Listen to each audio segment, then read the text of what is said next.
എല്ലാ കൂട്ടുകാർക്കും പുതിയൊരു വീഡിയോയിലേക്ക് സ്വാഗതം. SLC കഴിഞ്ഞ് നിൽക്കുന്ന കുട്ടികൾക്ക് വേണ്ടിയുള്ള ഒരു വീഡിയോ ആണ്. അപ്പൊ എല്ലാവരും പൂർണ്ണമായിട്ട് ഈ വീഡിയോ കാണുക കേട്ടോ. നിങ്ങൾക്കറിയാം നിങ്ങളുടെ റിസൾട്ട് മെയ് 2nd വീക്കോടുകൂടി പബ്ലിഷ് ചെയ്യുന്ന എഡ്യൂക്കേഷൻ മിനിസ്റ്റർ അറിയിച്ചിട്ടുണ്ട്. അപ്പൊ എല്ലാവരും റിസൾട്ടിനെ വെയിറ്റ് ചെയ്തിരിക്കാമെന്ന് വിശ്വസിക്കുന്നു. നമുക്കറിയാം നിങ്ങൾ പഠിച്ചു വന്ന ഒരു പാറ്റേൺ എന്ന് പറഞ്ഞിരിക്കുന്നത് എങ്ങനെയാണ്, 8, 9, 10 പ്രൊമോട്ട് ചെയ്തിട്ട് 10ാം ക്ലാസ് വരെ എത്തിയിരിക്കുകയാണ്. ഇനി അങ്ങനെയാണോ പോകുന്നത്? അല്ല. SLC റിസൾട്ട് വന്നതിന് ശേഷം അല്ലെ നിങ്ങൾക്ക് ഇഷ്ടപ്പെട്ട സ്ട്രീം അല്ലെ തിരഞ്ഞെടുത്ത് അതുമായിട്ട് ബന്ധപ്പെട്ട കോഴ്സുകളൊക്കെ പഠിച്ച് നിങ്ങളുടെ കരിയർ ഏത് വേണമെന്ന് നിങ്ങൾ ഡിസൈഡ് ചെയ്തിട്ടുണ്ടായിരിക്കാം അല്ലെ. ചില കുട്ടികളാണെന്നുണ്ടെങ്കിൽ ഇതിന് മുന്നേ ഏത് കരിയർ വേണോ അതിനുവേണ്ടി ഏത് കോഴ്സ് അല്ലെങ്കിൽ ഏത് സ്ട്രീം എടുത്താലാണ് നിങ്ങൾക്ക് ഇഷ്ടപ്പെട്ട നിങ്ങളുടെ പാഷൻ ആയിട്ടുള്ള ഒരു കരിയർ നിങ്ങൾക്ക് വേണ്ടതെന്നൊക്കെ നിങ്ങൾ ഡിസൈഡ് ചെയ്തിട്ടുണ്ടായിരിക്കും. അപ്പം മറ്റു കുട്ടികളാണെന്നുണ്ടെങ്കിൽ ചിലപ്പോൾ റിസൾട്ടിന് വേണ്ടി വെയിറ്റ് ചെയ്തിരിക്കുക, റിസൾട്ട് വന്നിട്ട് വേണം ഏത് കോഴ്സാണ് അല്ലെങ്കിൽ ഏത് സ്ട്രീമാണ് എടുക്കുന്നതൊക്കെ തീരുമാനിക്കുന്നത്. അപ്പോ ഈ 10ാം ക്ലാസ് കഴിഞ്ഞ് കഴിയുമ്പോൾ പല സെക്ഷനിലേക്ക് പോകുന്ന കുട്ടികളുണ്ട്. ടെക്നിക്കലായിട്ട് പോകുന്നവരുണ്ട്, അല്ലെങ്കിൽ എന്താണ് +1 +2 എടുത്തിട്ട് ഡിഗ്രി ഒക്കെ എടുത്തിട്ട് അവർ ചൂസ് ചെയ്ത് ഏതാണോ അവർക്ക് ഇഷ്ടമുള്ള കരിയർ അതിനു വേണ്ടിയുള്ള കോഴ്സുകളൊക്കെ തിരഞ്ഞെടുത്ത് പോകുന്നവരുണ്ട്. അപ്പൊ ജനറലി കാണുന്ന വെച്ചാൽ +1 എടുക്കുക, +1 എടുത്തിട്ട് +1 +2 കഴിഞ്ഞതിന് ശേഷം അത് +1 +2 ഇഷ്ടപ്പെട്ട സ്ട്രീം എടുക്കുക. പല സ്ട്രീമുകളുണ്ടല്ലോ, സയൻസ് ഉണ്ട്, കൊമേഴ്സ് ഉണ്ട്, ഹ്യൂമാനിറ്റീസ് ഉണ്ട്. അപ്പൊ ഏതാണോ നിങ്ങൾക്ക് താല്പര്യമുള്ള ഫീൽഡ് എടുക്കുക അല്ലെങ്കിൽ സ്ട്രീം എടുക്കുക, അതിനുമായിട്ട് ബന്ധപ്പെട്ട കാര്യങ്ങളൊക്കെ ആയിട്ടായിരിക്കും നിങ്ങൾ മുന്നോട്ട് പോകുന്നത്. ചില കുട്ടികളൊക്കെ ആണെങ്കിൽ മാർക്ക് അനുസരിച്ചിട്ടായിരിക്കും നമുക്ക് അവർക്ക് ഇഷ്ടപ്പെട്ട സ്ട്രീം ചിലപ്പോൾ കിട്ടണമെന്നില്ല. മാർക്ക് കുറവാണെന്നുണ്ടെങ്കിൽ ഇഷ്ടപ്പെട്ട സ്ട്രീം കിട്ടണമെന്നില്ല. അതിനുശേഷം നിങ്ങൾക്ക് ഇഷ്ടപ്പെട്ട കോഴ്സുകളൊക്കെ എടുത്ത് പോകുന്നുണ്ട്. അപ്പം നമ്മൾ ആഗ്രഹിച്ച രീതിയിലല്ല നമ്മൾ മുന്നോട്ട് പോകുന്നതെങ്കിൽ ചിലപ്പോൾ പഠിക്കാനൊക്കെ ഇച്ചിരി ബുദ്ധിമുട്ട് കാണും. അപ്പൊ നമുക്കറിയാവുന്ന ഒരു കാര്യമാണ്, ഈ 10ാം ക്ലാസ് വരെ പഠിച്ചു വന്ന ഒരു രീതിയല്ല ഇനി മുന്നോട്ടുള്ളത്. അതെല്ലാവരും ആദ്യം ഒന്ന് മനസ്സിലാക്കുക കേട്ടോ. നിങ്ങൾ അറിഞ്ഞിരിക്കേണ്ട കാര്യങ്ങളാണ്. പെട്ടെന്ന് +1ലേക്ക് ചെന്ന് കഴിയുമ്പോൾ നമ്മൾ കണ്ടിട്ടുണ്ട് കുട്ടികളൊക്കെ പെട്ടെന്ന് നമ്മുടെ സിലബസും കാര്യങ്ങളൊക്കെ കണ്ടു കഴിയുമ്പോൾ ഒന്ന് സ്റ്റക്കായി നിൽക്കാറുണ്ട്. അപ്പൊ നമ്മൾ അവരെ സപ്പോർട്ട് ചെയ്തിട്ടാണ് പിന്നെ മുന്നോട്ട് കൊണ്ടുപോകുന്നത്. പക്ഷെ അങ്ങനെ സ്റ്റക്കായി നിന്ന് കഴിഞ്ഞു കഴിഞ്ഞാൽ നമുക്ക് നമുക്കറിയാലോ ഒരുപാട് കാര്യങ്ങൾ പഠിക്കാനുണ്ട്. 10ാം ക്ലാസ് പോലെയല്ല +1 +2 എന്ന് പറയുമ്പോൾ ഒരു വാസ്റ്റ് ആയിട്ടുള്ള സിലബസ് ആണ്. അപ്പൊ അത് നിങ്ങൾ ആദ്യം മനസ്സിലാക്കുക കേട്ടോ. നല്ലവണ്ണം പഠിക്കാനുണ്ട്. അപ്പൊ ഇതുവരെ പോയ രീതിയിലൊക്കെ പോയി കഴിഞ്ഞാൽ നമുക്ക് പബ്ലിക് എക്സാം ആകുമ്പോൾ ഒരുപാട് ബുദ്ധിമുട്ടാവും. അപ്പം ആദ്യമേ തന്നെ നിങ്ങൾ അതൊന്ന് മനസ്സിലാക്കുക. ഇനി ഉഴപ്പും കാര്യങ്ങളൊക്കെ അല്ലെങ്കിൽ കളിയും കാര്യങ്ങളൊക്കെ മാറ്റി വെച്ചിട്ട് കൂടുതൽ നമുക്ക് ഇനിയിപ്പോ ഫോക്കസ് ചെയ്യേണ്ട സമയമായിരിക്കുകയാണ് അല്ലെ. 15 വയസ്സ് കഴിഞ്ഞു. അപ്പോൾ നമ്മുടെ ഫ്യൂച്ചറിനെ കുറിച്ചൊക്കെ നമ്മൾ ഡിസൈഡ് ചെയ്യേണ്ട സമയമായിട്ടുണ്ട്. അപ്പം അതിനുവേണ്ടി നിങ്ങൾ പ്രിപ്പയർ ആവുക.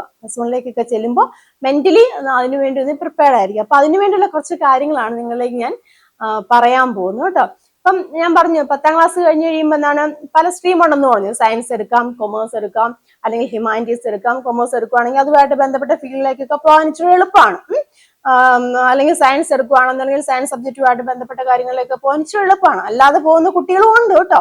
ഇല്ലാന്നല്ല പറയുന്നത്. സയൻസ് എടുത്ത് വെച്ച് മറ്റു ബാങ്കിങ് മേഖലയിലൊക്കെ പോകുന്നവരുണ്ട്. അപ്പൊ ഇച്ചിരി അവർക്ക് ബുദ്ധിമുട്ടായിരിക്കും. പക്ഷെ കൊമേഴ്സ് എടുക്കുകയാണെങ്കിൽ അവർക്ക് ഇച്ചിരി എളുപ്പമായിരിക്കാം. ഇപ്പൊ സയൻസിനെ സംബന്ധിച്ചോളം പറയുവാണെന്നുണ്ടെങ്കിൽ നമുക്കറിയാം സയൻസിൽ പ്രധാനമായിട്ടും പഠിക്കാനുള്ള സബ്ജക്ട്സ് എന്ന് പറഞ്ഞിരിക്കുന്നത് ഫിസിക്സ് ഉണ്ട്, കെമിസ്ട്രി ഉണ്ട്, ബയോളജി ഉണ്ട്, മാത്സ് ഉണ്ട്, പിന്നെ കമ്പ്യൂട്ടർ സയൻസ് അങ്ങനെ ഓരോന്നും പോകുന്നുണ്ട്. ഇപ്പം ബയോളജി എടുക്കാൻ പറ്റില്ലാത്ത കുട്ടികൾക്കാണെന്നുണ്ടെങ്കിൽ കമ്പ്യൂട്ടർ സയൻസ് എടുക്കാം അല്ലേ.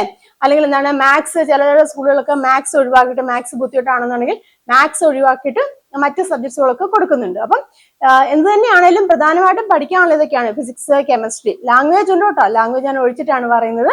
ഫിസിക്സ് ഉണ്ട്, കെമിസ്ട്രി ഉണ്ട്, മാത്സ്, ബയോളജി അല്ലെങ്കിൽ കമ്പ്യൂട്ടർ സയൻസ്. അപ്പൊ ആ ഒരു രീതിയാണ് ജനറൽ ആയിട്ട് കാണുന്നത്. അപ്പം ഇതിലെ ഏറ്റവും കോമൺ ആയിട്ടുള്ള 2 സബ്ജക്റ്റുകളാണ് ഏതെന്ന് പറഞ്ഞിരിക്കുന്നത് ഫിസിക്സും കെമിസ്ട്രി. മനസ്സിലാവുന്നുണ്ടോ പറയുന്നത്? ഫിസിക്സും കെമിസ്ട്രിയും കോമൺ ആയിട്ട് പഠിക്കാനുണ്ട്. ഇപ്പം ബയോളജി എടുക്കുകയാണെന്നുണ്ടെങ്കിൽ ഫിസിക്സ്, കെമിസ്ട്രി, ബയോളജി മനസ്സിലാവുന്നില്ല. മാത്സ് ഉണ്ട്. കമ്പ്യൂട്ടർ സയൻസ് ആണെങ്കിൽ ഫിസിക്സ്, കെമിസ്ട്രി, ബയോളജിക്ക് പകരം എന്താണ് കമ്പ്യൂട്ടർ സയൻസ് ആയിരിക്കും. അവിടെ മാത്സ് ഉണ്ട്. മാത്സ് എടുക്കാൻ ബുദ്ധിമുട്ടുള്ള കുട്ടികൾക്ക് അല്ലെങ്കിൽ മാത്സ് പഠിക്കാൻ ബുദ്ധിമുട്ടുള്ള കുട്ടികൾക്ക് ചില സ്കൂളുകളിലൊക്കെ മറ്റു സബ്ജക്ട്സുകളും ഉണ്ട്. അപ്പൊ എങ്ങനെ വന്നാലും എന്തുണ്ട്, ഫിസിക്സും കെമിസ്ട്രിയും പഠിക്കേണ്ടത് നിർബന്ധമാണ്. അപ്പൊ അതിലെ ഫിസിക്സിലെ കുറച്ച് കാര്യങ്ങളാണ് ഞാൻ നിങ്ങളോടിപ്പോ ഷെയർ ചെയ്യാൻ പോകുന്നത്. നമുക്കറിയാം SLC വരെ പഠിച്ചു അല്ലെ. SLC വരെ നമ്മൾ കുറെ കാര്യങ്ങളൊക്കെ പഠിച്ചു. അതിൽ നിന്നും ഒരുപാട് വ്യത്യാസമായിട്ടുള്ള ഒരു സിലബസ് എന്ന് പറഞ്ഞാൽ ഒരുപാട് വാസ്റ്റ് സിലബസ് ആണ്. നമ്മൾ 10ാം ക്ലാസ് വരെ പഠിച്ച കാര്യങ്ങൾ അവിടെ ഉണ്ട്. +1 +2 വരുമ്പോൾ പഠിക്കാനുണ്ട്. പക്ഷെ അതിനേക്കാൾ ഇച്ചിരി ഡീപ്പായിട്ട് നമുക്ക് കൂടുതലായിട്ട് പഠിക്കാനുണ്ട്. മനസ്സിലാവുന്നുള്ള പറയുന്നത്. അതായത് ഇപ്പം ഞാൻ പറയാണ് 10ാം ക്ലാസ്സിൽ ഇപ്പൊ ഒരു 7 ചാപ്റ്റർ ആണ് നിങ്ങൾക്കുള്ളത്. ഫിസിക്സിനെ സംബന്ധിച്ചോളം 7 ചാപ്റ്റർ ആണുള്ളത്. പക്ഷെ +1 വന്നു കഴിയുമ്പോൾ എങ്ങനെയാവോ, അതിന്റെ ഇരട്ടിയാവുകയാണ് ചെയ്യുന്നത്. മനസ്സിലാവുന്നുണ്ട് പറഞ്ഞിരിക്കുന്നത്. സമയമൊക്കെ നമുക്ക് ഒരുപോലെ ഉള്ളൂ അല്ലെ. 10ാം ക്ലാസ്സിലാണേലും മാർച്ചിലാണ് എക്സാം വരുന്നത്, +1 മാർച്ചിലാണ് എക്സാം വരുന്നത്. ആ സമയമെല്ലാം ഒരുപോലെയാണ്, പക്ഷെ കൂടുതൽ കാര്യങ്ങൾ നമ്മൾ പഠിക്കാനുണ്ട്. ശരിക്കും പറഞ്ഞാല് 10ാം ക്ലാസ്സിൽ നിങ്ങൾ അരച്ച് കലക്കി കുടിച്ച് പഠിച്ചിട്ടുണ്ടായിരിക്കാം, പക്ഷെ ആ കാര്യങ്ങളല്ല നിങ്ങൾ +1 പഠിക്കാനുള്ളത്. അപ്പൊ നിങ്ങൾ വിചാരിക്കും 10ാം ക്ലാസ്സിൽ പഠിച്ച് എവിടെ പഠിക്കാനുണ്ട്? 10ാം ക്ലാസ്സിൽ പഠിച്ച കാര്യങ്ങൾ നിങ്ങൾക്ക് +2 പഠിക്കാനുണ്ട്. 10ാം ക്ലാസ്സിൽ പഠിച്ച കാര്യങ്ങൾ ഡീറ്റെയിൽ അല്ലെങ്കിൽ ഇച്ചിരൂടെ നമുക്ക് ഡീപ്പായിട്ട് എവിടെ പഠിക്കാനുണ്ട്? +2 പഠിക്കാനുണ്ട്. അപ്പൊ +1 എന്താണ് പഠിക്കാനുള്ളത്? +1 പഠിക്കാനുള്ളതെന്ന് പറയുമ്പോൾ നമ്മുടെ 8ലും 9ലും പഠിച്ച കാര്യങ്ങളാണ്. മനസ്സിലാവുന്നുണ്ടോ പറയുന്നത്? 8ാം ക്ലാസ്സിലും 9ാം ക്ലാസ്സിലും പഠിച്ച കാര്യങ്ങളും അതിന്റെ കൂടെ ഇച്ചിരി അഡ്വാൻസ്ഡ് ആയിട്ടുള്ള കാര്യങ്ങളൊക്കെയാണ് നമുക്ക് എവിടെ പഠിക്കാനുള്ളത്? +1 പഠിക്കാനുള്ളത്. മെക്കാനിക്സ് ആണ്, മോഷനും അങ്ങനെയുള്ള കാര്യങ്ങളൊക്കെ നമ്മൾ പഠിച്ചിട്ടുള്ള മോഷന്, വർക്ക്, അങ്ങനെയുള്ള കാര്യങ്ങളല്ലേ, ഗ്രാവിറ്റേഷന്, അതൊക്കെയാണ് നമുക്ക് +1 പഠിക്കാനുള്ളത്. മനസ്സിലാവുന്നുണ്ടോ? അപ്പം 8ാം ക്ലാസ്സിലും 9ാം ക്ലാസ്സിലും നിങ്ങൾ പഠിച്ചു എന്ന് ഞാൻ വിശ്വസിക്കുന്നു. നമുക്കറിയാം ഓൾ പ്രൊമോഷൻ ആയതുകൊണ്ട് നിങ്ങൾ എന്തുമാത്രം അത് പഠിച്ചിട്ടുണ്ടെന്നുള്ളത് നിങ്ങൾക്ക് തന്നെ അറിയായിരിക്കുമല്ലോ. 10ാം ക്ലാസ്സിലായിരിക്കും നിങ്ങൾ ഇച്ചിരി ഡീപ്പായിട്ട് കാര്യങ്ങളൊക്കെ പഠിച്ചിട്ടുണ്ടായിരിക്കുന്നത്. പക്ഷെ ഈ 10ാം ക്ലാസ് പഠിച്ചിട്ട് നമ്മൾ +1 വരുമ്പോൾ ഉള്ള പ്രശ്നം എന്ന് പറഞ്ഞാൽ എന്താണ്, 8ലും 9ലും പഠിച്ച കാര്യങ്ങളൊക്കെ നമ്മൾ അപ്പാടെ മറന്നുപോയി കാണും. ശരിയല്ല, നിങ്ങളൊന്ന് ആലോചിച്ച് നോക്കില്ലേ. 8ാം ക്ലാസ്സിലും 9ാം ക്ലാസ്സിലും ഫിസിക്സ് പഠിച്ചിട്ടുണ്ട്, പക്ഷെ അത് എന്തൊക്കെയോ പഠിച്ചിട്ടുണ്ട്. +1 വരുമ്പോ എന്ത് പറ്റും പ്രശ്നം? കുട്ടികൾ ഇതെല്ലാം മറന്നുപോകും. അപ്പൊ ബേസിക്സ് എന്ന് പറഞ്ഞിരിക്കുന്നത് എന്താണ്? 8ാം ക്ലാസ്സിലെയും 9ാം ക്ലാസ്സിലെയും കാര്യങ്ങളാണ് +1 ബേസിക്സ് എന്ന് പറഞ്ഞിരിക്കുന്നത്. മനസ്സിലാവുന്നുണ്ടോ പറഞ്ഞത്?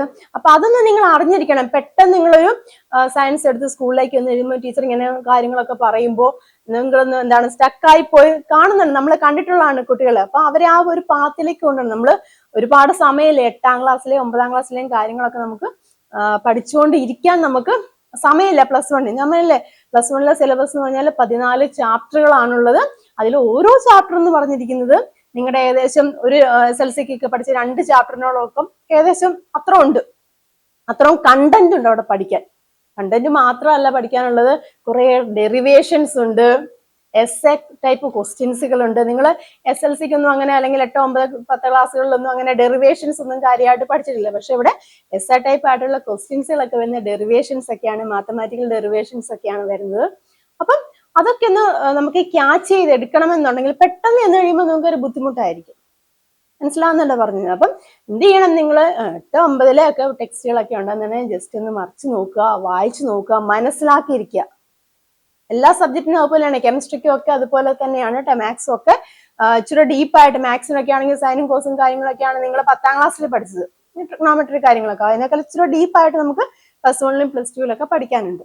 അപ്പൊ ആ ഒരു അവയർനെസ് നിങ്ങൾക്ക് ഉണ്ടായിരിക്കണം. അതായത് ഇതുവരെ പഠിച്ച ഒരു സിസ്റ്റം അല്ല ഇനി എവിടെയുള്ളത്, +1 വരുമ്പോൾ ഉള്ളത്. ആ ഒരു കാര്യം നിങ്ങൾ എല്ലാവരും കൃത്യമായിട്ട് മനസ്സിലാക്കുക. അപ്പം പഠിക്കാൻ പറ്റുന്നവര് വെറുതെ നമ്മൾ വെക്കേഷൻ ആണ്, ഓക്കെ വെക്കേഷൻ ആണ്, കളിക്കാം കേട്ടോ. നിങ്ങൾ വെക്കേഷൻ ഒക്കെ എൻജോയ്, ഇത്ര നാൾ നിങ്ങൾ കുത്തിയിരുന്ന് നല്ലോണം പഠിച്ചതാണ്, സമയം കളയാതൊക്കെ പഠിച്ചതാണ്. അപ്പം വെക്കേഷനൊക്കെ അടിച്ചു പൊളിക്കാം. അതിന്റെ കൂട്ടത്തിൽ കുറച്ച് സമയം നമുക്ക് 1 മണിക്കൂറോ അല്ലെങ്കിൽ 2 മണിക്കൂറോ ഒക്കെ നമ്മൾ നമ്മുടെ ഈ ഇതൊക്കെ ഒന്ന് റീകളക്ട് ചെയ്തെടുക്കാൻ വേണ്ടി നിങ്ങൾ ചെലവാക്കുക. മറന്നുപോകും, അല്ലെങ്കിൽ കംപ്ലീറ്റ് ആയിട്ട് മറന്നുപോകും.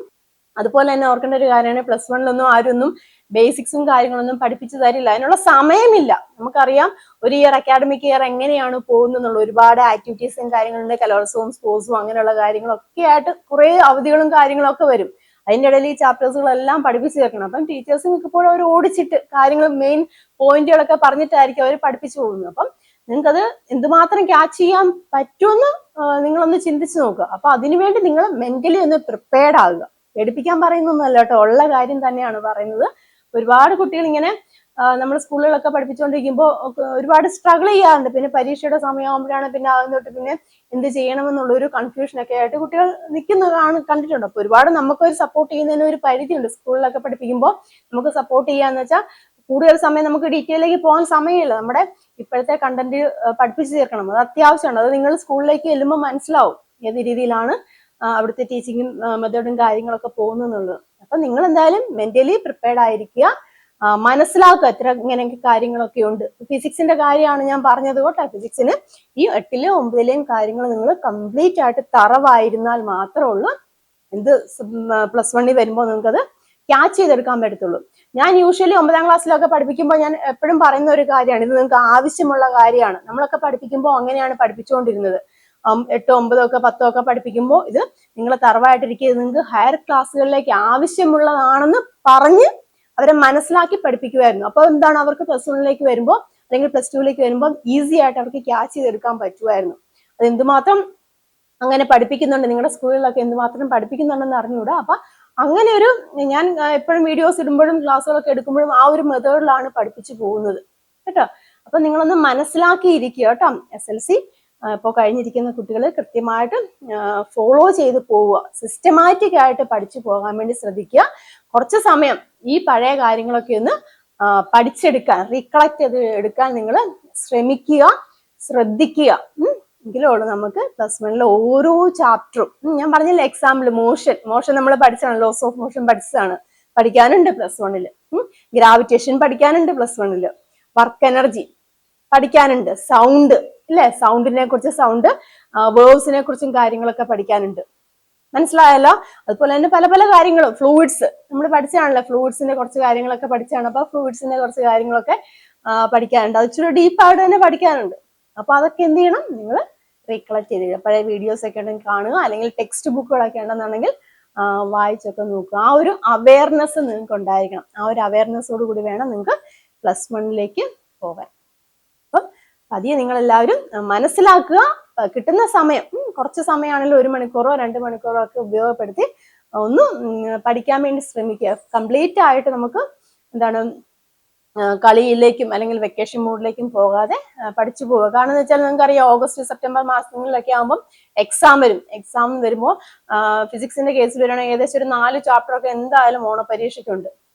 4 ചാപ്റ്റർ എന്ന് പറഞ്ഞിരിക്കുന്നത് നിങ്ങളുടെ SLCയുടെ ഒരു എന്താണ് ഒരു 5ഓ 6ഓ ചാപ്റ്റർ വരുന്ന അത്രയും കണ്ടന്റുകളുണ്ട് കേട്ടോ. അപ്പം അങ്ങനെ അതൊന്നും മനസ്സിലാക്കിയിരുന്നു കഴിഞ്ഞാൽ നിങ്ങൾക്ക് ഓക്കെ ആയി പോകാൻ സാധിക്കും. അപ്പൊ നമ്മളൊക്കെ അങ്ങനെയാണ് ഫോളോ ചെയ്തുകൊണ്ടിരുന്നത്. അപ്പം അതുകൊണ്ട് നിങ്ങൾ എന്ത് ചെയ്യണം, പതിയെ ഒന്ന് സ്റ്റാർട്ട് ചെയ്യുക. അപ്പൊ പഠിച്ചു തുടങ്ങിയിട്ടില്ലായിരിക്കും, അല്ലെങ്കിൽ റിസൾട്ട് വന്നതിന് ശേഷം നമുക്ക് പഠിച്ചു തുടങ്ങാം എന്ന് വിചാരിക്കുന്ന കുട്ടികളുണ്ടായിരിക്കും. മാർക്ക് അനുസരിച്ച്, അതായത് ഏത് സ്ട്രീമാണ് എടുക്കേണ്ടതെന്നൊക്കെ മാർക്ക് അനുസരിച്ചാണ് ഡിസൈഡ് ചെയ്യുന്നെങ്കിൽ അങ്ങനെയുള്ള കുട്ടികൾ ഉണ്ടായിരിക്കാം. അല്ലെങ്കിൽ ഡിസൈഡ് ചെയ്തിരിക്കുന്ന കുട്ടികൾ ഉണ്ടെന്നുണ്ടെങ്കിൽ എന്താണ്, നിങ്ങൾ പതിയെ ഒന്ന് സ്റ്റാർട്ട് ചെയ്യുക. നിങ്ങളുടെ സ്റ്റഡീസ് പതിയെ ഒന്ന് സ്റ്റാർട്ട് ചെയ്യുക. 1 മണിക്കൂറെങ്കിലും ഒരു ദിവസം നിങ്ങൾ മാറ്റി വെക്കുക പഠിക്കാൻ വേണ്ടി.